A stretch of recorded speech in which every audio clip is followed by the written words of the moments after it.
welcome to Spotlights. This is the podcast for the Yale Forum on Religion and Ecology. I'm your host, Sam Mickey, and this week I'm really excited to welcome onto the show Dr. Todd LeVasseur. Todd, thanks for being here.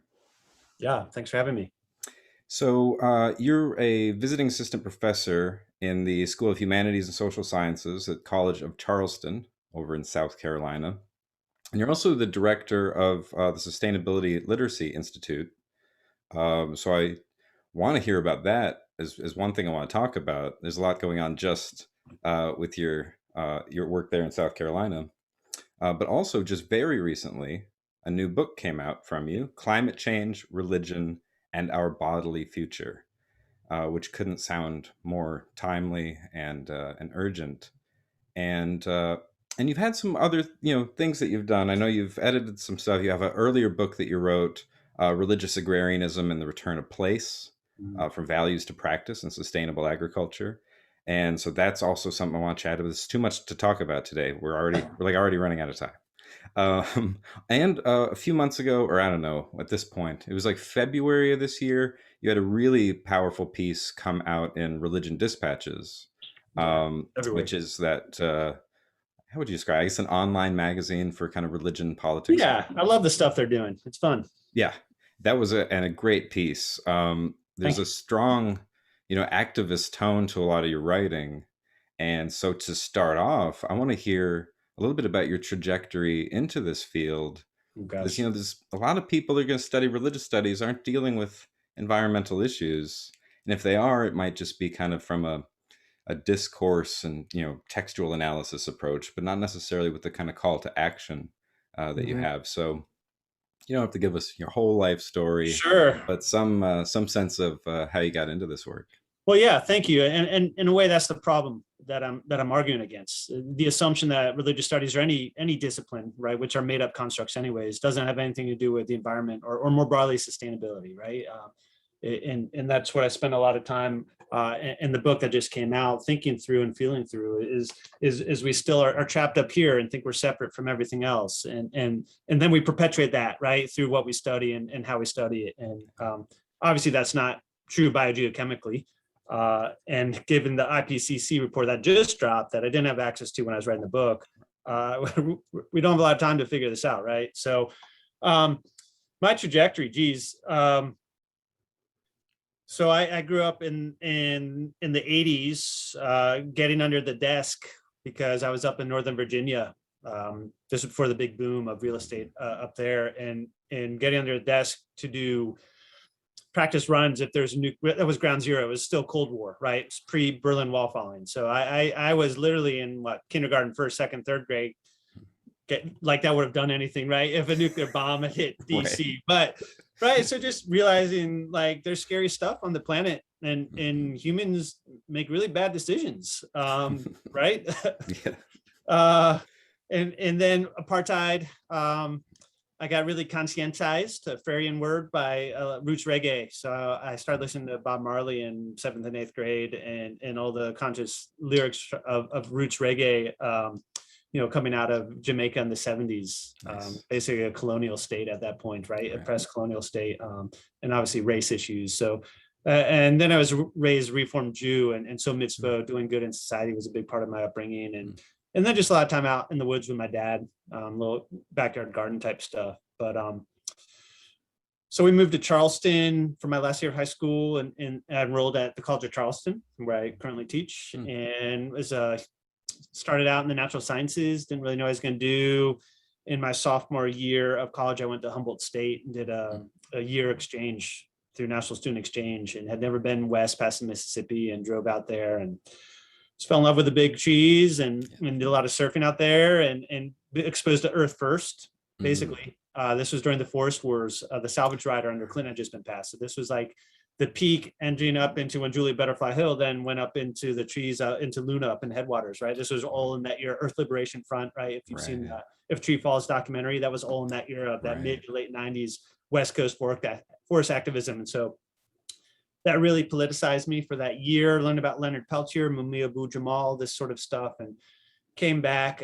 And so I changed my major because I was taking genetics and get my butt totally kicked and realizing science is hard, and I struggled in high school, so why am I not like paying to struggle at it now? And what courses can I take that will transfer back? So I took a philosophy stuff, basically humanities classes, because at that point I could drop into them and they transfer back to CFC. And I took a religions class with William Hebrexmeyer, who was the chair at the time of the religious study department at Humboldt State, and just fell in love with him, just like that dream professor who's just amazing. And so sort of my ideal, still to this day, of who I try to be and emulate. Came back to CFC, majored in religious studies, and sort of brought that West Coast forest activism vibe and concern for the environment into religious studies. Did a senior thesis comparing water across traditions, so sort of an Eliadian tradition of comparative religion, looking at water. Got into organic farming for a while, into activism after school, took some time off to do that. Got a master's in human ecology, studied under Alistair McIntosh, my mentor in Scotland, was involved with land reform in Scotland, and then parlayed that into a PhD at University of Florida in their religion department, but specifically religion and nature, the only PhD program with that focused, and with Bron Taylor, Whitney Sanford, Anna Peterson. Bron and Anna still there. Anna was my dissertation advisor, took a lot of classes with Bron. And CFC had an adjunct opening, and that was 2010, 12 years ago, and luckily still kicking annual contracts forward. And so that program at Florida sort of let me bring that whole background and combine it with the strong theoretical grounding of Bron, Anna, Whitney, and understanding this stuff scholarly. And my dissertation, you mentioned, became this book. And that was based on my own background, living and working on farms around the States and in Scotland. And so, yeah, and here I am. Nice. Yeah, that's fantastic. Like the coast to coast element of it is nice. Yeah, well, you're in the Bay Area. Yeah, I went to even like one of the farms was Knoll Farms, or biodynamic farm in East Bay out in Brentwood, and went to Bioneers, and was that nice. 2001. Oh. So yeah, this of course met Joanna Macy, and so West Coast is so much further ahead than the South on many of these issues. So right. Yeah, when you mentioned, as a kid having to, hide under the desk, it reminded me of Joanna Macy. She's another person who really got started with the issue of nuclear war and nuclear guardianship and things like that.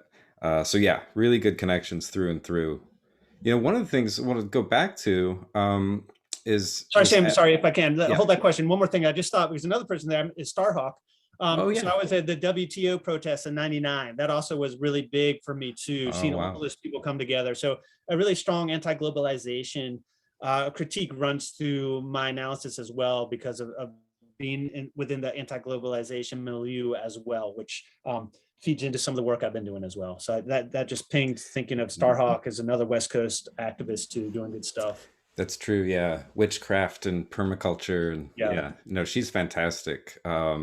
Yeah, I'm pretty spoiled in the Bay Area like that. I forget that this is definitely a bubble, and it's so easy. You just meet somebody at the farmers market, and they're like, "Oh yeah, I've got a regenerative agriculture project I'm working on." Like everybody's doing all this stuff. Yep, that's right. And People's Grocery. So you're right. You have the whole race and analysis as well coming through. It's very strong out there. So yeah, you're in a great spot.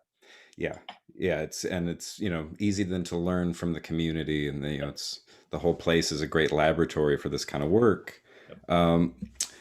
And I guess in terms of religion, there's definitely a lot of spirituality out here, but getting people involved with more traditional religious communities, that's a little more of a minor voice. I like that you were mentioning that you were doing kind of interreligious stuff from the beginning, like your senior thesis was comparing water across traditions. Mm-hmm. I think that's really important. I mean, we live in a globalized society. We need to start thinking in terms of cross-cultural differences, interreligious dialogue. So Eliade, you're like, it's the Eliadian kind of approach. I liked him a lot as an undergrad as well. What's the status of him in religious studies these days? Oh, well, look, I don't speak for religious studies at all, right? Let alone as if there's a monolithic. So without a doubt, all I can speak is from how I've been mentored and read in my own, as with you, right? Reading literature that comes out. I went down the McCutcheon path. I took a theory and method 2 class with Gwen Kessler at UF and read his 97 book. What is it? Sui Generis Manufacturing the Discourse, which did a really good job deconstructing the Eliottian position. And so I'm in that lineage of, I'm much more social constructionist for sure at this point. That's just where I sort of hang my scholarly hats at, now. So I think the critique of the world religions paradigm has gone forward pretty well. The post-colonial critique as well is very strong. Just the postmodern critique of meta narratives broadly. So I think the founding fathers, which sort of runs up to Talal Assad, is how I was taught, at least, is there's good stuff there that I think patterns are important to see, but comes back to sort of what you mentioned earlier. I'm to the point where if this doesn't give us explanatory power to be adaptive to rapidly changing climates, does it have value anymore instrumentally? Intrinsically, always, right? We're smart, we should care about this stuff, but where I need to see academia go, right? Literally, I need that because my livelihood and survival and that of my kids is as dependent on academia getting right as is yours, Sam, and anybody else watching this. I need academia to get climate change right. Right. So that means I need people in religious studies or theology or whatever, humanities discipline or any discipline to get climate change right. Because if we don't have a lot of time. And so, right. So those sorts of debates, intellectually, sure, they're great. And they're, I got all these books around me that I could pull out that I read like you do, but how is that helping us live on a planet that's 2 degrees warmer than baseline? It's not, right? That I see. And so that's where I'm saying the academy needs to get going to there, which means we're going to leave a lot of this stuff behind because it's just not going to help us survive. And I don't say that to be alarmist. That's just what the data I'm seeing is suggesting strongly, right? Yeah. That's the sad thing, is that that's not alarmist. Yeah. These are just the You're simple dried facts. out. Like you are dry right now. Yeah. Like in real time. This isn't even in the future. I'm 2 blocks from the Atlantic Ocean. Like there's water and roads now that used to be bone dry 20 years ago. And 20 years from now, there's only be that much more water, right? So like, are we adaptive in the academy to do this or not? So we have the highest concentration of the smartest people, I would argue, globally in the academy right now. We're literally at our fingertips, right? At our fingertips, almost any journal or book or YouTube lecture of brilliant people we want to get to, and yet all the metrics are still getting worse. Right. I would say we've totally failed, and therefore religious studies has failed to offer anything that can help us as animals and places survive what's already here. And that's sort of what I'm saying in the book. Yeah, that brings us to the book really well. That's it's basically divided into 2 parts, right? There's kind of the theory, and then the second part is these kind of case studies and nice application. But a big part of you explaining the theory is precisely that there is a real material context for academic work, for the performance of religion, and we're not taking that into account. And so you lay that out very clearly, and that's this key point: is we can't keep doing theory or academic work the way we used to. There's something really amazingly terrifying and unprecedented is happening, and if we're not taking that into account, then we're just kind of spinning our wheels. Yeah, I think that's a fair summary of what I'm trying to say. And people need not agree with that, right? That's why the book is there. Engage it and get out of it what might help or criticize it. But right, so what got me going, Stan, was so I started the book 6 or 7 years ago. I signed the contract. I think it was like 2014, 15 range with Richard Karp, who's amazing. I love Richard Karp, and he was the best editor ever. And so I signed the contract, and I just sort of come across, this new materialism, as it's now called. It was just starting to percolate out, and I was just enthralled by it, given my own trajectory. I heard Tim Morton speak at AR in Baltimore. Maybe that was 2013. That was the same year Wendell Berry and Norman Wurzbach had that great I showed up like an hour early for that talk to literally get front row seats. I totally geeked out on that and filmed it. So fun. But I heard Tim Morton talk. I had never come across his work before. And so object-oriented, hyper-object, all this stuff. So I started reading this stuff. There's this call from Richard's edited series, Bodies and Religion. It's like, well, we're bodies and we have religion. Like, and climate change is here and it's going to totally change our bodies and how we do everything. And therefore it's going to change how we do religion. All right, Richard, what about this? And he's like, go for it. And then I had a son. And so that slowed things down. And then I got this QEP that I direct, the sustainable literacy. So I've been doing hardcore admin stuff and sustainability really for the last 5 years. And that very, like literally from scratch. So that just slowed the project down so much, like super back burner. The good thing with that though, Sam, is it allowed a lot more literature that I really wanted to read that I didn't get much in my PhD. So, you know, queer ecology stuff, ecological animisms, especially coming out of the Extinction Studies group down in Australia, material feminisms, Jane Bennett, right? I mean, all that stuff was just coming out right after I finished my PhD, working on my other book, wrapping that up. Right. So there's all this amazing, and that's what I'm sitting with in the first part of the book, right? The theoretical side of the book is all the people I wanted to read just for my own geekiness as a scholar in this space of like thinking through ourselves as bodies, right? Let's get rid of the cogito false trail, right? That's done, right? And then let's look at all the climate data and then sort of emerging environmental humanities. There's some energy humanities stuff in there that I bring all together.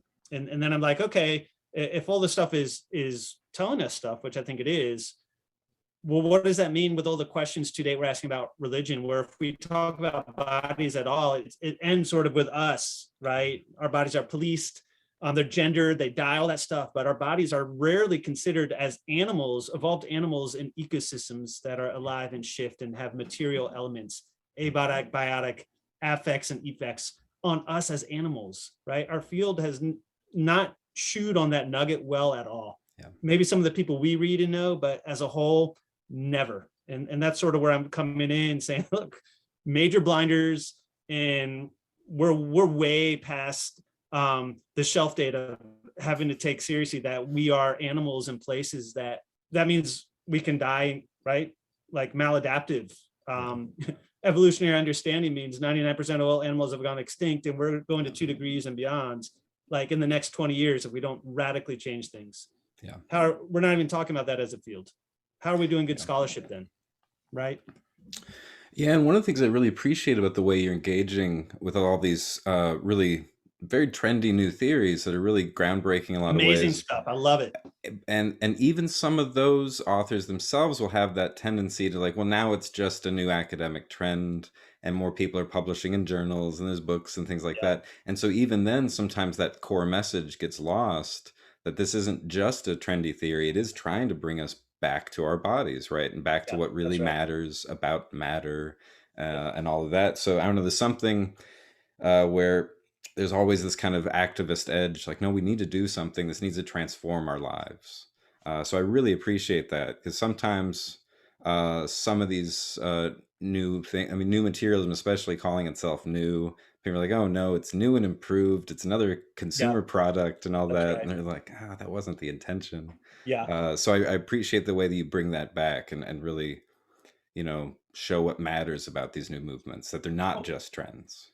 Thank you. And to be fair, like Richard pointed to me, right? Some cultural views never went down the pathway of not seeing the world as alive, right? Of not being populated by agencies and agents and material things that impact us, right? So in a way, my book joins with this course of others that you've read too, of saying, hey, academy, we're in the wrong space, given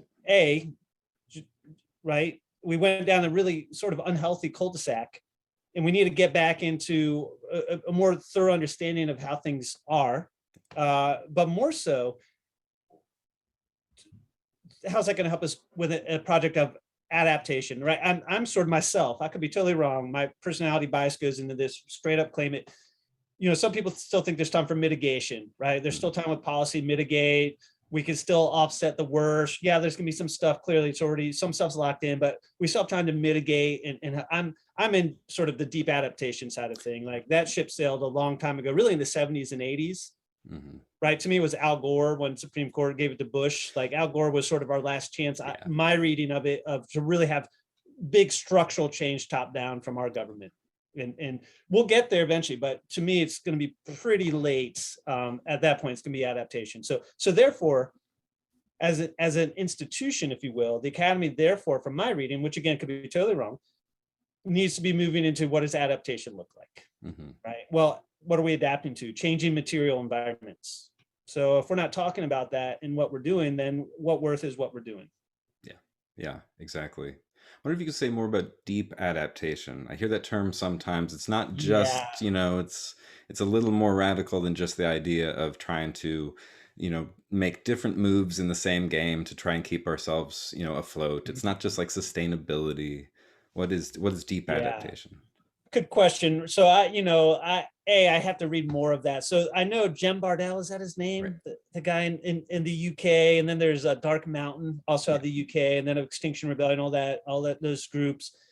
I don't use deep adaptation in the way Jem Bardell. Again, sorry if I'm getting his name wrong. And I know he's been criticized by quite a few. For me, deep adaptation is more in the sense of the adaptive cycle of reorganization into new shifts, new regime shifts that typically will be impoverished at first. We are deep into that cycle of having to adapt and reorganize into new stuff. So the deep adaptation for me is more based on the transition town model, the just transition model as well, which is foregrounding BIPOC frontline intersectional concerns, rapidly degrowing our economy, decarbonizing, not even net carbon neutral, but degrowth deficit, which means deeply changing how we understand everything to be, to stop runaway climate change, right? That's the deep adaptation we need of how we see ourselves as animals with culture in alive bioecological places that we always need to be within in a regenerative capacity based on resilience and sort of ceremony. And we're nowhere close to talking about that at all. Yeah. Or understanding what that is. But to me, the deep is a bit of Arnie Ness there for those viewing, right? Deep ecology, Arnie Ness is a really deep fundamental shifting of our values, not a shallow environmentalism, but a deep one, right? Still, again, what Ness was saying, we still haven't taken seriously what it means to be in alive ecological places where we're animals in that, right? Yeah, I right. don't see the academy talking about that at all. I don't know your experience, Sam. I just still don't see that discussion happening ever. No, and it's weird because the facts just keep piling up about how interconnected we are with the planet and our evolutionary heritage. And it's like we know so much, but like understand so little. We know we're on a planet, but we don't act like it at all. And so it's still backgrounded and still just like, oh, these are interesting facts, maybe to post on Instagram about we're all made of stardust or something. Yeah. But yeah, it's still getting lost. Well, I wonder if you could talk a little bit about the case studies that you bring up in the book to see what some of these issues look like in concrete contexts. Yeah. So a couple in there. So I was lucky enough to be on a fantastic panel. I appreciate that people put it on.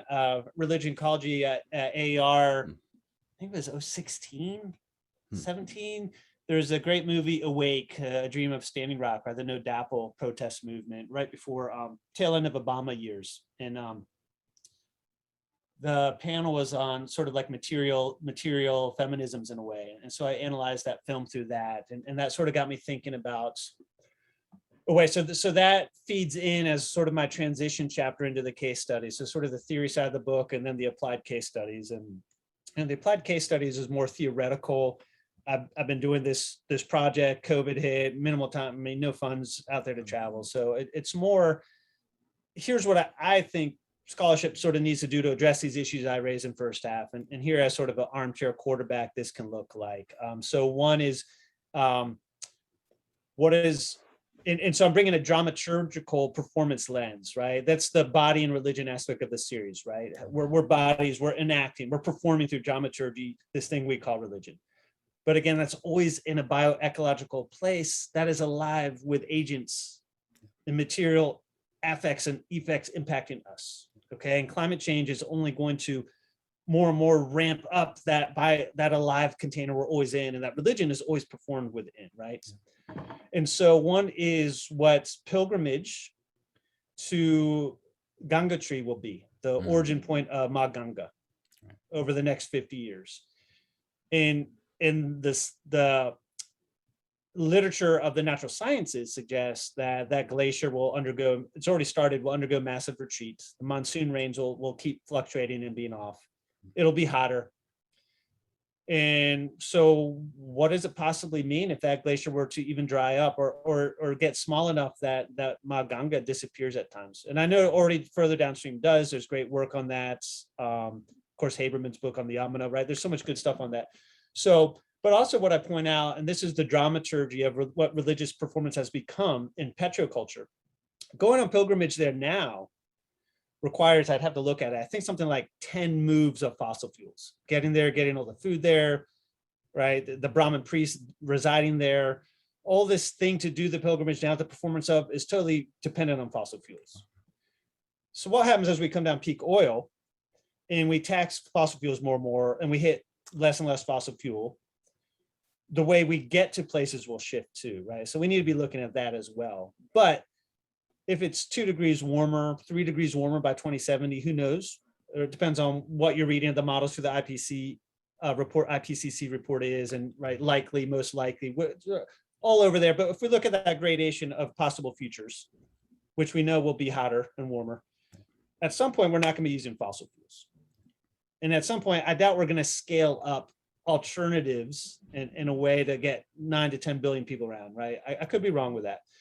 So the point is, how are we going to be doing the performance of pilgrimage in highly compromised places of really different climate futures? Mm-hmm. So a high elevation in the Himalayas, we know will probably be a very different bioecological future. And therefore what human animals do in that bioregion, and we perform religion as one of the things we do in that bioregion, will probably look very different. So from there, I then go to Mecca, all the same questions. What does the Hajj look like when it's 135, 140 Fahrenheit? Like literally, is that even possible to do a long drawn out 7-day ritual in summer? Will it shift to winter? Will it be AC'd? All the use of fossil fuels to get people there to even do that. Is that even be possible, right? So all these sorts of questions as well. And then I have a transition chapter. I then look at, okay, well, what is some possible resiliency, right? What are some pro-sustainable ways of performing religion, or people maybe are trying to use religion as a vehicle to adapt, to come up with regenerative resilience, right?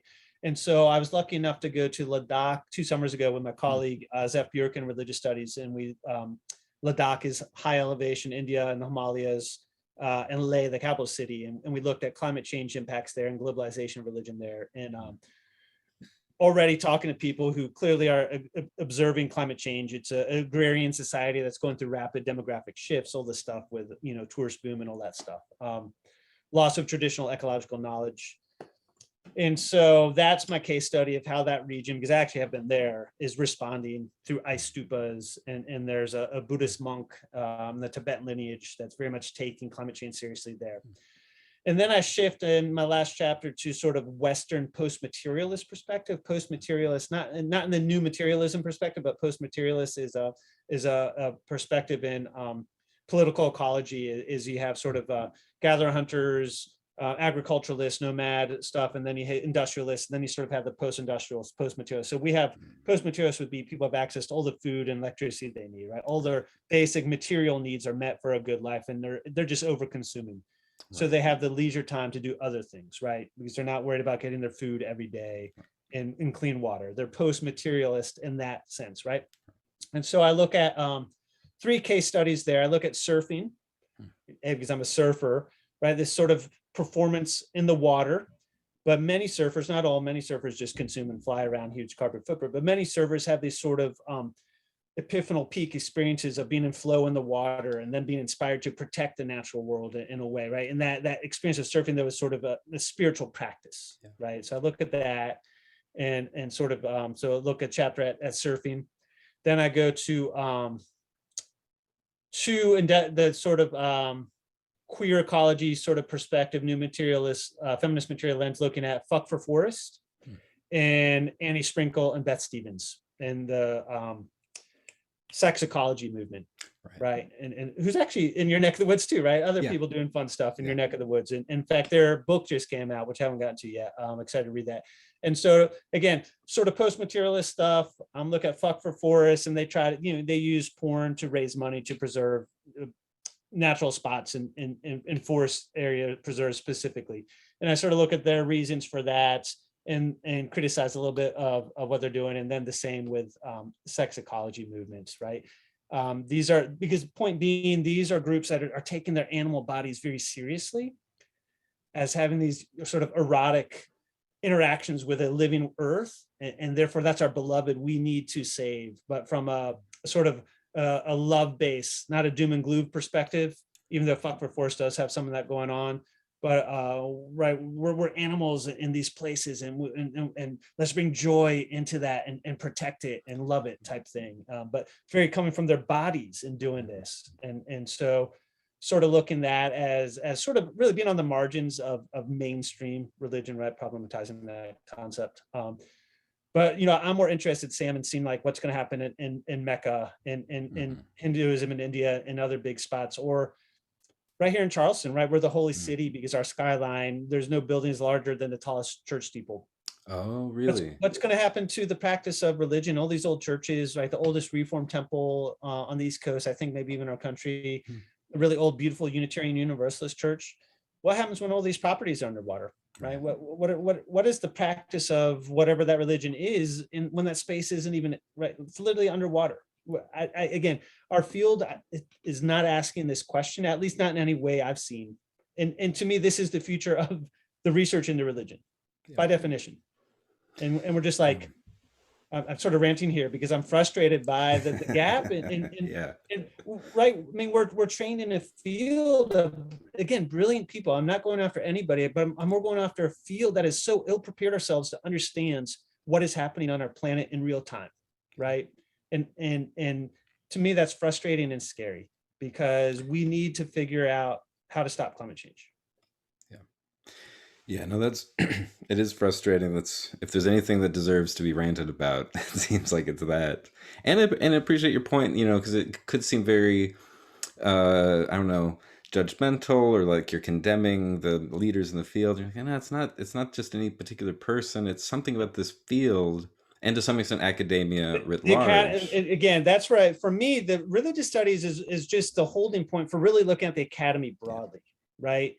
And in the book, I'm nuanced. Like I'm not going. I don't name anybody. I'm not going after anybody. I point out, look, all of us. I mean, you have to get a PhD. I had we have to publish or perish. Literally, that's a structural impediment of us. And in our fields, in the religion dispatches, like unless you go to the UF program or yours or a few others sprinkled around, this isn't even taught. Right, which again is a frustration of the field and the lack of leadership in chairs and deans responding to the moment by saying, wait a second, how does every department not have somebody who can do this? Like, right? So we need to get there, and hopefully we do. But yeah, very, very clear. Look, my frustration is with this thing we call the academy. And again, brilliant people, without a doubt. I'm humbled every day by how brilliant my colleagues and just the knowledge we have access to, yet all the metrics are getting worse. How is that possible? Yeah, that's part of what's so tragic about it, is to have such intelligence, such wisdom, so many insights, and mounting up over decades while the situation keeps getting worse. I think of this, in terms of like environmental ethics as a field starts like the early 70s. So in the meantime, it's been like 50 years since the inception of environmental ethics, and so many amazing insights have developed, and that whole time things keep getting worse. And so at some point you're like, what's going on? Where's the leverage for transformation? Yeah, and that's where the activism point comes in of our scholarship. And at the end of the book, I pull on Ibram Kendi. I'm looking at his book over there. He differentiates between the public scholar and public scholarship. Right, public scholar, if I'm getting this right, I have to reread those pages in his book and my book, right? It's probably just creates like we do and publish just to get knowledge out there, right? Whereas public scholarship is, no, you're taking a position and using your scholarship publicly to advocate for something. Because, the way I look at it is assuming, right? So there's sort of activism in what we do, which to me feeds into all our mission statements, right? The mission statement of the College of Charleston is literally to work with our students so they can innovate solutions to social, environmental, and economic problems. That's sustainability, triple bottom line. Like literally the mission is to work with our students so they innovate solutions to these problems. And so if we're not even talking about them, because that's activism, I'm actually by definition not doing my job. And I would probably imagine you and everybody else viewing this could easily go straight to their mission to realize we actually do need to be talking about this stuff, right? Yeah. So the public scholarship point is, right, well, is this activist work? Just as there's no neutrality around BIPOC issues, especially post lynching of George Floyd, right? Mm-hmm. And even prior, right? It can't be, and now the pushback on critical race theory, right? Yeah. I mean, look, this is the world we inhabit, we need to make sense of, but I would argue saying scholarship is just dealing with what we're trained to do and it's about this thing, religion. How is that not an activist statement, right? Who decided that, right? That to me is just as much as a normative statement and an activist understanding of what, because there's a should, this is what we are doing and don't do.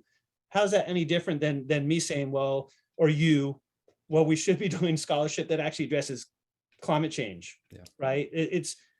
They're both a we should do type statement, and one it's an activist and the other it's just as what we do. Like I don't buy into that, right? And in fact I would say that is just as much of an activist statement saying we don't do this stuff, and it's a maladaptive statement because we need to be doing this stuff, or like literally your campus will be underwater.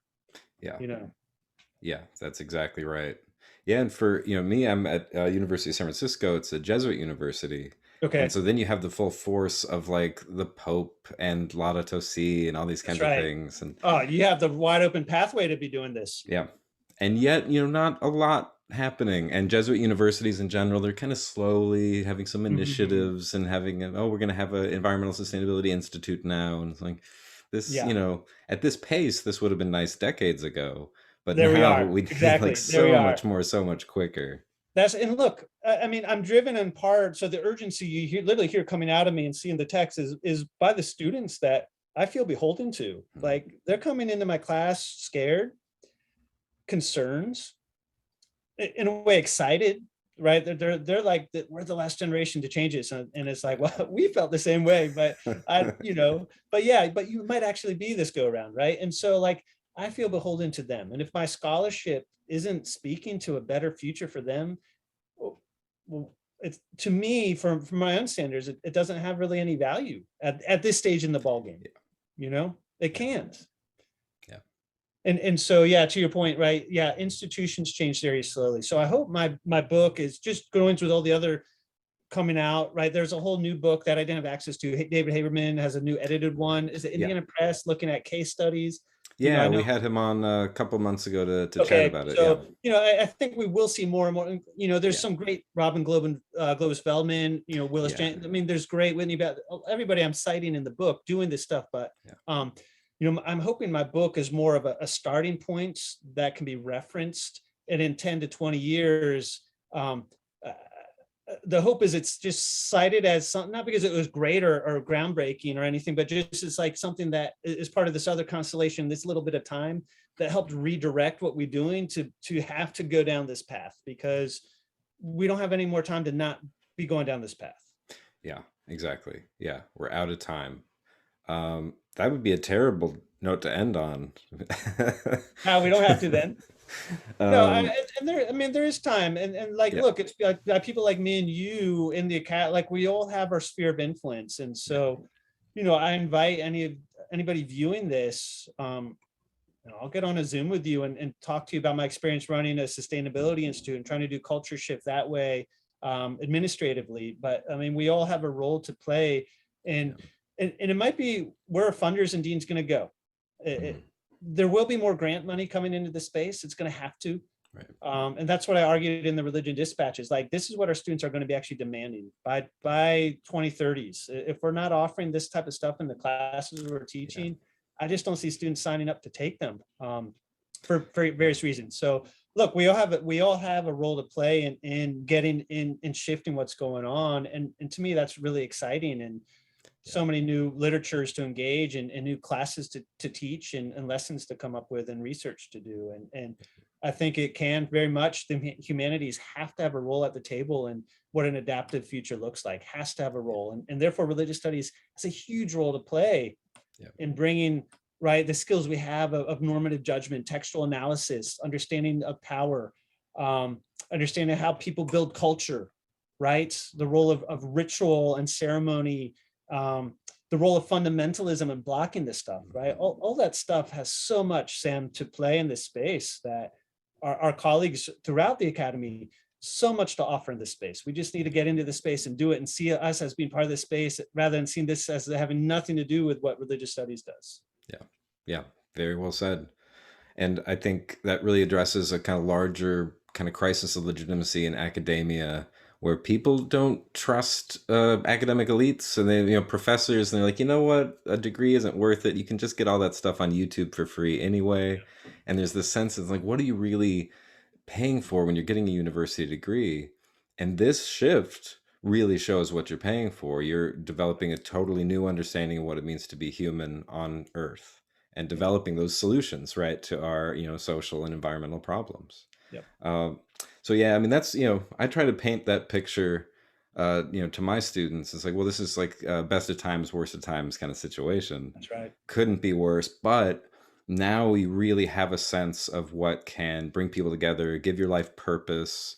We have something that we can, rally our economy around, can create so many jobs. So Yep. it's, there's so much possibility. It's probably the most cliched thing for environmentalists to say is that kind of like the Chinese ideogram for the word crisis also means opportunity. It's Okay. danger, but it's also opportunity.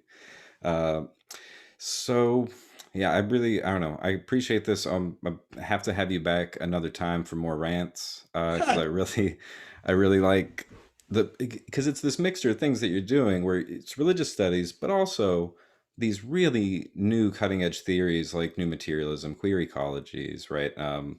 And ecological animisms, all that kind of stuff. I have a kind of a philosophy background, so I always want to see that in dialogue with religion. But Mm-hmm. then once you're that deep into theory, where's the call to action? And then you have that right there as well. So Yeah. it's really just my favorite combination of things, and I really especially appreciate that you're not just talking about these things, but you are working with it at an administrative level, which And that sounds very much yeah, informed as well where I'm coming from in the book. My frustration with again, well-intentioned, well-meaning people, but shifting the culture is slow going, yeah, and my reading is we just don't have the time. So the rant or soapbox, if I get on that, it is from that perspective of deep care and concern, as it is with you and anybody who really has sat with this data for a long time, yeah, right, and sees the trajectories if we don't really come up with different ways of doing stuff. That's the urgency voice coming out. But very much like you, very humbled by the brilliant people that I've read for this book, and that are doing amazing scholarship out there. It's really rich time to be in the field, not in the field doing field work, but in the field of thinking through what religion is, because there are these new, but for some cultures old, but ways of yeah, understanding how we are doing things in places. And yeah. yeah, to me, that's just really important to think through, as a field. Yeah, very well said. Yeah, think through, and as you show in the book, very much feeling through it. Yeah, Yeah, and important. that's especially after a year and a half of a global pandemic and All things like right. that. People's emotional resiliency has been Mm-hmm. pretty worn down, and Mm-hmm. so there's this kind of inexhaustible resource of energy, and it's our connection to our bodies and to the earth. Yeah. So yeah, I really appreciate what you're doing. And yeah, we'll have to have you back. More rants and more plans for how to have some deep adaptation in a time of utter collapse.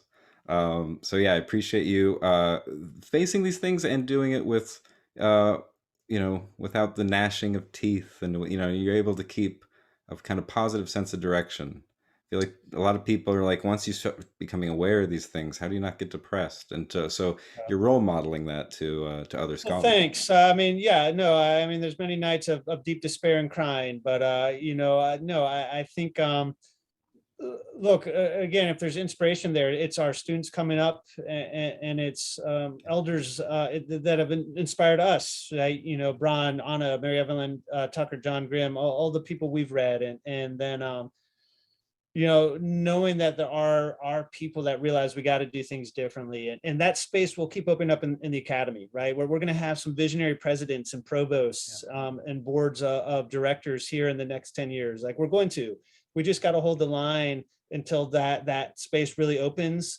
and then, wow, so much room to play and really make a difference. We just got to wait for those leaders to emerge, and really fund this stuff to really happen quickly. So that also excites me, because that is around the corner. Like, we're almost there. Yeah.